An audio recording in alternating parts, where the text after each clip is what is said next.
All right, you guys, so in the last several years, I've been able to travel to Japan and I was very fortunate to take on a lot of the Japanese car culture. I'm telling you, it's amazing. And there's two cars that kind of stood out.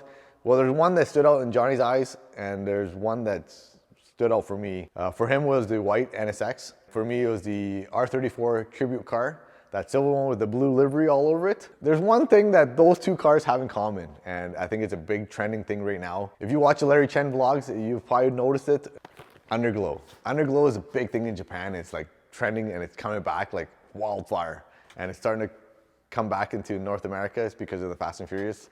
I think one of the very last videos that are coming out, they're bringing it back. And we're gonna install that on the Civic Type R, you guys. At first, I wasn't really keen on it, but now that I'm telling you, that feeling is like, when I was over there, I saw Underglow everywhere, and it's like, yeah, it's amazing. To explain that feeling, it's like, if you ever go to a concert, the lighting, the sound, it's when you're in the moment, and that's how it was for me when I was in Japan. So I want to bring that feeling back here, and going to install it on my own Civic.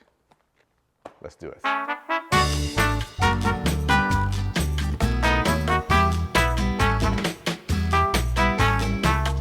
So ultimately, I decided to go with HardTune's UnderGlow. They're a very popular brand. The reason why I went with them, they're a fraction of the price, well, a third of the price.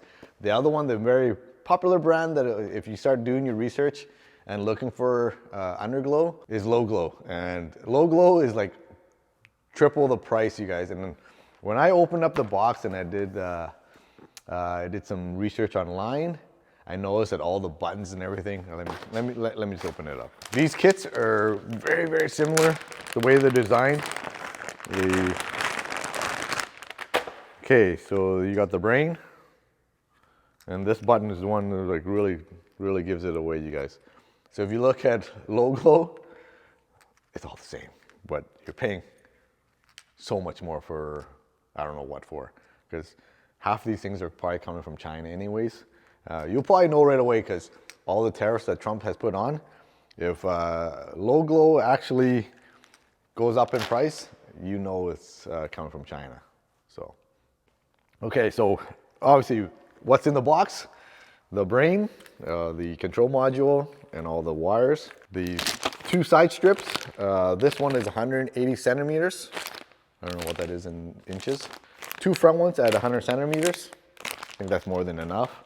Two rear ones at 90 centimeters. Yeah. They also included like hardware. These ones are for drilling right into your side skirts and stuff, or bumper. We won't be doing that. 3M mounting points that you can just, instead of drilling in, you can just stick them to your fenders and use zip ties. And last but not least, you can control with your phone or the remote control. Okay, as per the instructions, very easy, 6 easy steps.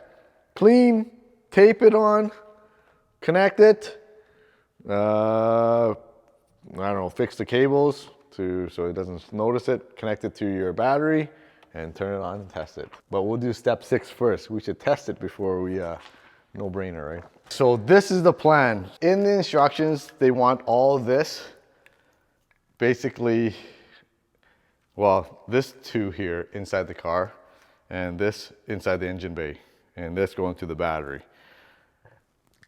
So based on what I'm trying to do is basically I'm gonna have all this inside the cabin so it's out of the weather, and we can access the on and off switch, and have this run up to the front of the car to connect the LED strips. What I did first is we're gonna go through the wire harness grommet.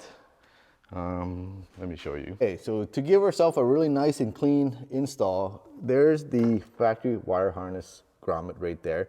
And I took a coat hanger and I fed it through so it's really, really nice and clean, if you can see right there. And then let's go inside the engine bay, inside the car. Okay, inside the car, it'll poke through here. It looks like almost like a vagina looking slit there. Right there, so you don't have to cut too many holes. Right there, see it's poking through? Hopefully you guys can see that right here, right there. Okay, so the least amount of you know, cutting and stuff in your factory stuff, so it looks the best. Hopefully that goes, it works, because there's 2 wires that are pretty big. All right guys, so I taped it up, and I know it's a really small hole. It's gonna be really tight. I think I'm just gonna put a little bit of lubricant here. Hopefully the rubber allows it to slip through, and all this should be underneath the dash. Okay, all right you guys, it's either gonna be a really good idea or a really bad idea.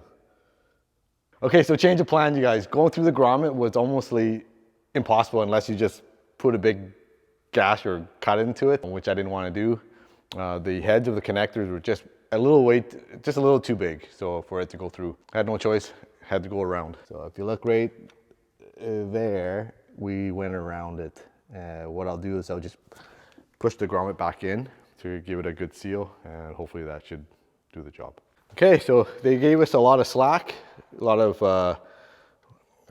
slack to work with, so should be able to reach to the front of the car here. So I'm gonna go ahead and tuck it all nicely, and then I'll be right back, you guys. Honestly, I really thought it would be a really easy install, you know, run the wires, connect the wires, clean, stick it, and then we're ready to roll. But now that I'm looking at the bumper and stuff, you have to consider, eventually I'm gonna have to take the bumper off, either to install mods or have the car serviced.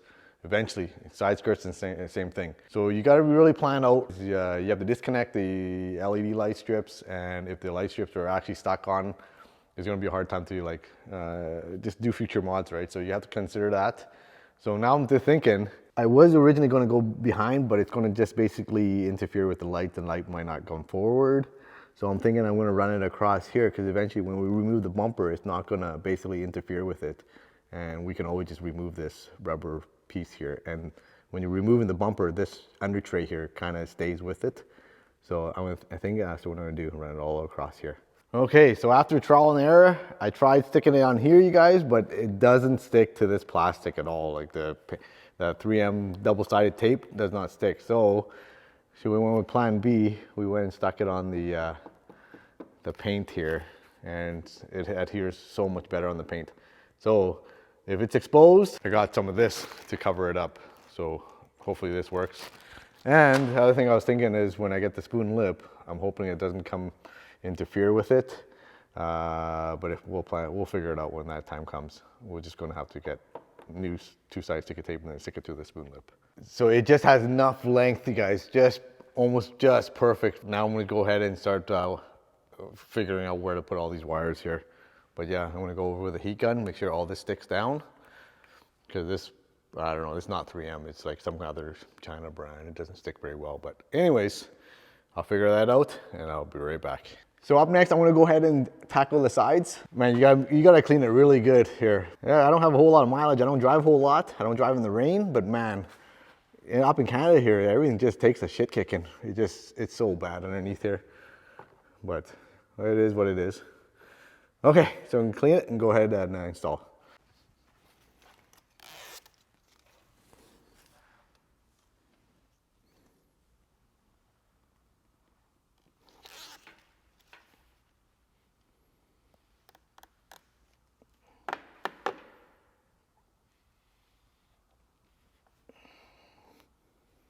Here we go. Okay, last but not least is the rear strips. 2 of them are 90 centimeters. The only problem is because of the front, we tried sticking it onto this plastic, and the rear diffuser here is the exact same plastic, and I don't know if it's gonna stick or not. So I'm gonna try to clean it really good to see if everything sticks. Hopefully it does, but I have a feeling we're gonna have a problem here. In the back here, there's really nothing to stick it to anchor it to, eh? So we'll see.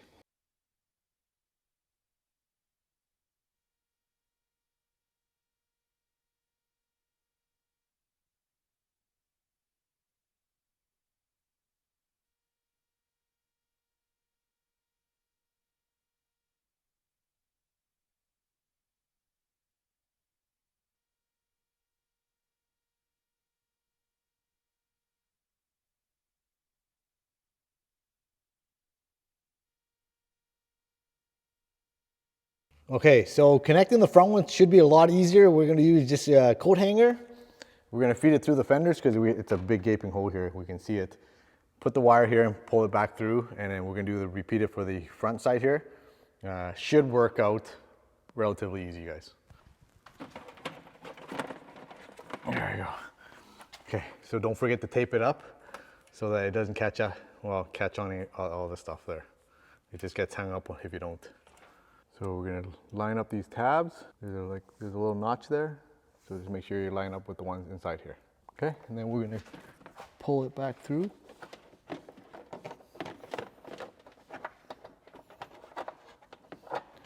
Just like that. There you go.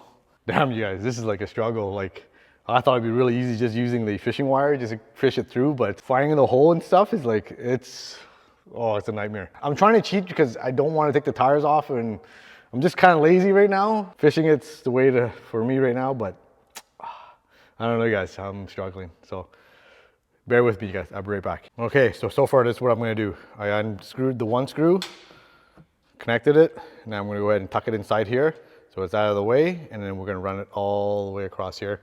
We're just gonna pry it back. Should work. It worked for the other side. It's probably the easiest way without removing the tire. So this is why I did it, and it worked pretty good. Just tuck it, just use a pick tool, not a pick tool, but like a pry tool. Look at all the dirt just coming out of it. And then just run it across like that, and just tuck it in and it goes right in. That way you don't have to take the liner off and you don't have to take the tire off. And so far it's working pretty good. Holy, oh the dirt. Just like that. This is where it gets a little tricky and a little tight here. I did remove the screws here. These ones, I found it the easiest to do it. Remove these 3 screws, tuck the wires in, connect it, and then we should be ready to go. Okay, you guys, so since my setup is not going directly right to the battery, everything is actually inside the cabin, you will need a fuse tap. And this is a mini, and the Hondas, it's called a low profile mini. So you'll need one of these. 15 amp is really what we're gonna do. And we're gonna tap it right into one of those constant fuses that were not being used. And we're gonna cut the red and tap it in. And then we should be pretty much all done. And we're just gonna put the battery back together, and that's good to go. Hopefully you guys can see. So it's all nicely tucked here. So it's pretty much out of the way, and it's not in the way of anything else. So I grounded the ground here to the, it's a 12 mil here. And now we're just gonna tap it into one of the empty slots, and we're ready to go. And here's the switch to turn it on and off. I'm just gonna figure out where to put this so that he's either hidden or like behind here, just like that.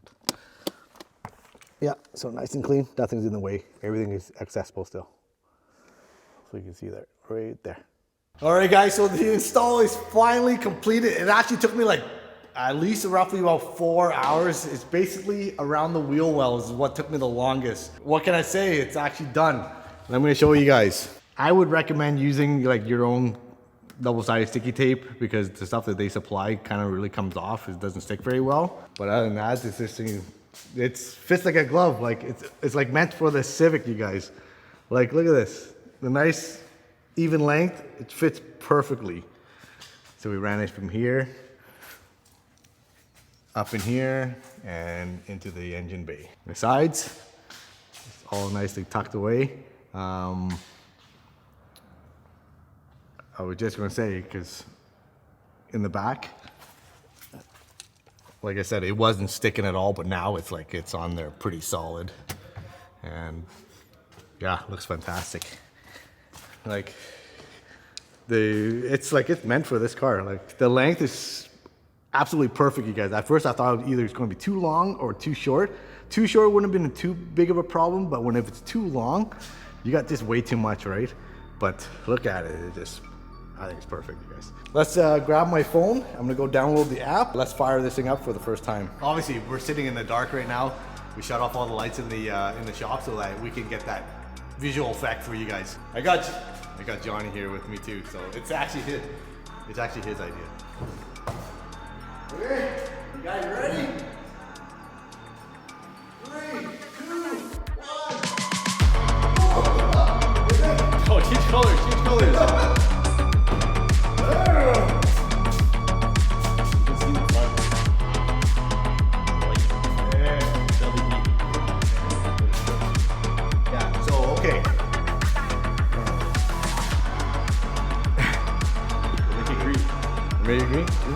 Hold this. That's drip. Fast and furious, eh? It knows. The app knows that we're going all fast and all furious.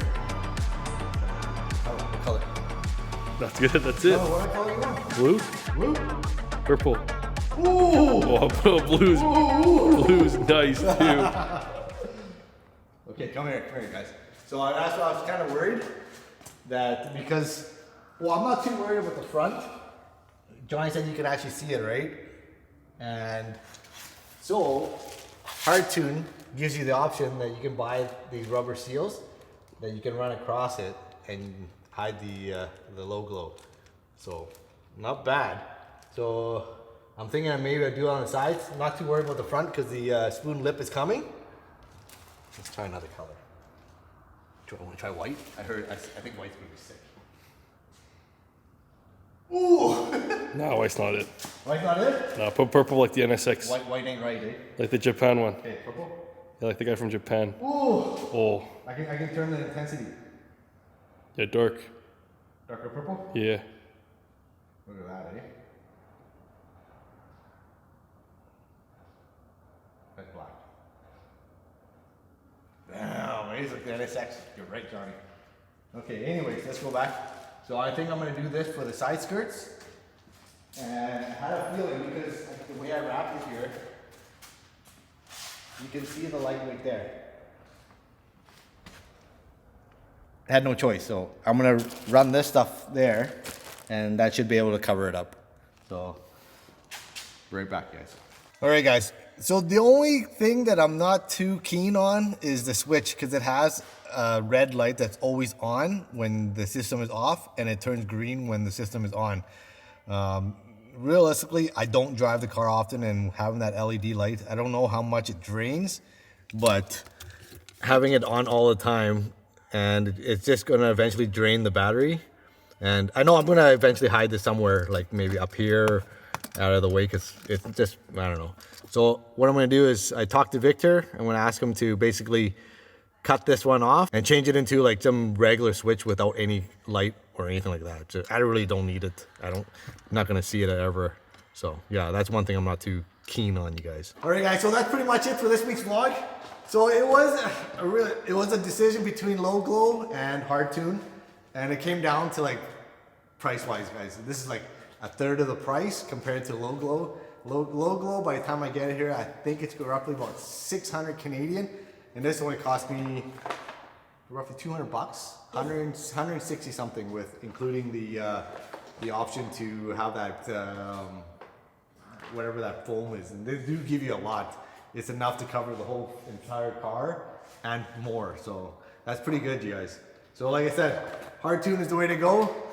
Quality material, except the 3 double-sided sticky tape, use your own. Super excited to light up the night. So we're gonna get some 6 shots, and yeah, I'm pretty excited about that. So we're gonna catch you guys on the next one. We'll see you next time. See ya.